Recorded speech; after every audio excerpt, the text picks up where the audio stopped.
Hi everyone, it's Allison. I'm here again sewing in trifocals, and I even made a little sign because I'm still filming with my phone and I don't know how to do these things on the computer yet. So here's a pretty extreme close-up of my elastic foot. It's also called the elasticator for some reason. And as you probably notice, I need to thread my machine, but anyway, I thought I'd show you this is where the elastic goes through. And then the fabric that you're applying it to goes under there. And maybe you can see my knife is up and out of the way. I didn't want to cut anything. So what I will do is line up my fabric right with the edge right here. And so the loops will go over the elastic and the fabric. And I wanted to show you up here at the top, all of these elastic feet, no matter how different they look, they all adjust with a little screw. And right now I have it all the way to the left to the loosest setting possible, which means no tension on the elastic. Now if I turn it a little bit to the right, some tension, and I turned it way to the right the other day, and I got a super duper gathered fabric, which is not exactly what I want from my ladies' undies. I just want a little gather around the legs and the waist. So I was going to experiment with this with some extra fabric that I have that's also interlock knit. Might not be the same color as the one I'm using for my garment, but we'll see how it goes. So I threaded my machine, and you can see here this is the transparent elastic. This is a Dritz product. I got it online at Amazon. And you do need to stretch it a little like I'm doing. It says to stretch it before you use it. I guess loosen it up. And here's how, with this particular elastic foot, how you put in the elastic. And your tweezers are going to be a good friend to you right now. Let's see if I can find the other end of the elastic for it to come out.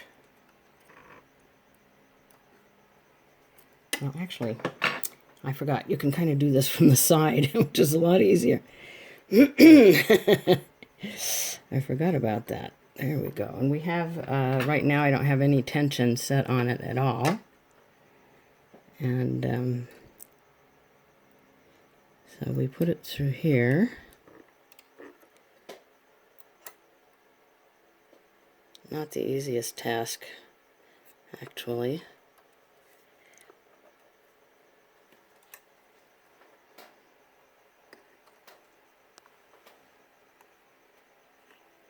I will put it on pause for a moment. This is kind of boring. Well, obviously I haven't done this very much. Actually, how this has to go, if you can kind of see it on the side, it goes in through this hole and underneath here. You do need to release your presser foot, and you can just sort of slide it under here. That's how it goes. And pull it out to the back if you can, and you line it up with the right hand side of this foot, which will act as a nice guide, and it'll keep it straight for you.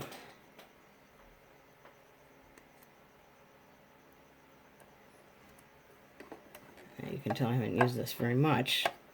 Now, just for the heck of it, I'm going to put the foot down while I go get my fabric. I found what works for me is to sew a little bit of the elastic until it's fully butted up against the right edge of the foot. So you just kind of, it looks like it's already lined up. I'll just stitch it a little further so we can see here. There we go. And you can kind of see, if I get my hand out of the way, it's sewing without any tension here. So first I'm going to start by putting the fabric in without any tension and see how the elastic does on that. This is also interlock cotton, just like the undergarment I'm making. It happens to be some leftover fabric I have. So I'll find a nice edge here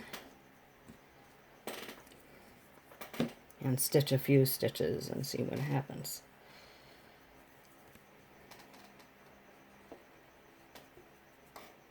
just kind of, okay.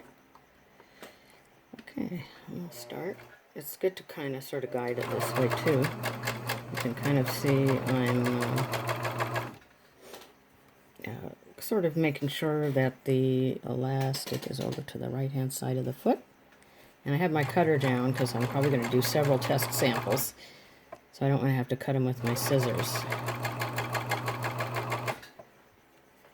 So you can see here, it really does a nice job. This is fairly wide elastic, so it just does about half of it. But this is with no tension. Now I'm going to turn the little screw, oh gosh, maybe a quarter turn and see what happens. It seems like this thing is really powerful. Okay, so I've turned it what I think is about a quarter turn. And I put nail polish on one end of this screw so I know, you know, where the top of it is. So here we go. Let's see if that did anything. Yes, it did. Strangely, something strange has happened here, but you can see it at least trying to gather over here. I'm not quite sure what happened, but I'll keep going and see.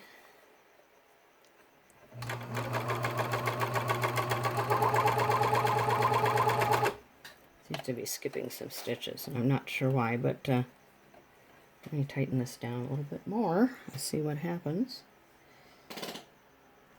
Well, this doesn't seem to work very well at all except to guide the elastic, so I think what I'm going to do is stretch and sew. So I'm just going to move it back a little bit where it was before, and maybe pull this and pull this a little bit, and we'll see what happens.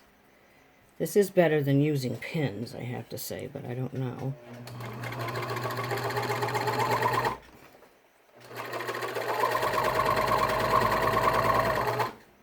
Now if I stretch it a little bit like this, well then, it does work. It looks a little bit weird, but it's getting the amount of gather or stretch that I'm going to want for the undies. And it looks like maybe I'll need to tighten up the tension on the loopers too, a little bit. So I will keep practicing until I get it right, and then I will do a demo on the undies. So it looks like this is basically good as a stitching guide, this particular elastic foot, but actually that's pretty great because when I was using a sewing machine,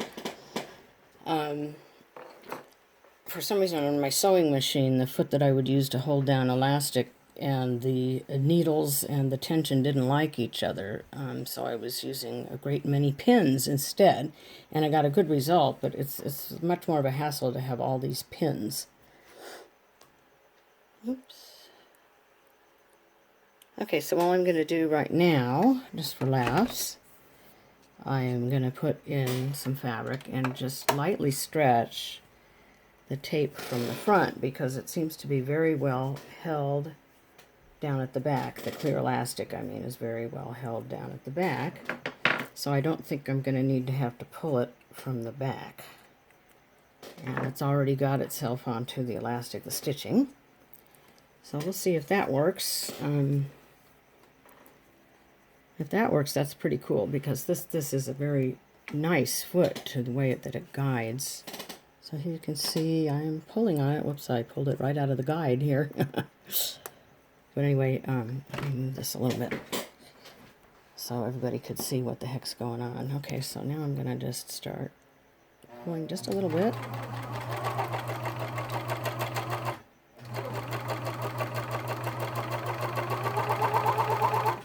Well, and you can see it does gather. I might pull just a little bit less, but I think this technique will work very well for the ladies' undergarments, and I can avoid all that furious pinning.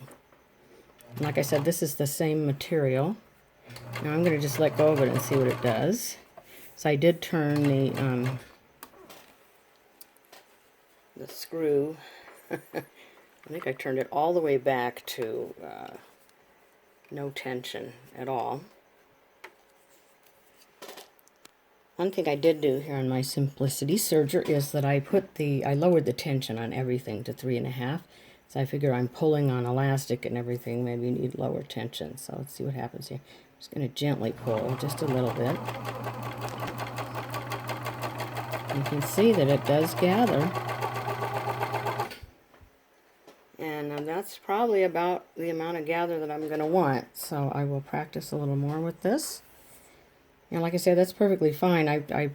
Maybe I could play with the tension a little bit more, but it seems not to work that well. But this works wonderfully as a guide. And I'm real happy with it. And I'm just giving just a little bit of stretch. And I'll just try to go across here. Obviously, I was not paying much attention to the fabric, but we'll just pretend I'm doing a good job on this. This actually, once you get the hang of it, it's pretty nifty. Okay, now I'm just going to kind of let go of it because I'm at the end of my fabric. And there it goes. Okay.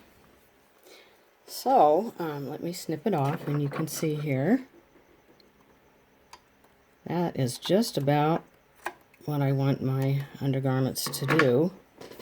Now, the stitching doesn't look perfect. I think when you're pulling on it, it's going to be kind of weird, but you can see, okay, the back looks horrendous, but the front, maybe I'll do this with 3 threads, 2 loopers and a needle next time. But you can see I do get a little bit of a gather. I might even pull on it just a little bit less, because this might make for some pretty tight legs. I don't know, but I'm glad this works. I bought this, like I said, probably in 2007 when I got the serger. And if you want to take a look here, I did lower all the needle tensions and the looper tensions. These are the loopers. That's the lower. That's the upper. Everything's about 3.5. There's the right needle, and there's the left needle. So I'm going to give this a try with 3 needles maybe tomorrow, or 3 threads tomorrow. And meanwhile, it looks like stretch and sew, which is an old technique from when I was a kid. Works pretty well to gather underwear if you don't care too much about how your thread looks. I'm sure there's a better way to do this technique. But anyway, thank you for joining me with all of this learning, and I look forward to learning together with you again later on, since I'll be doing more than one item of lingerie and there's going to be a lot of stretch and sew going on.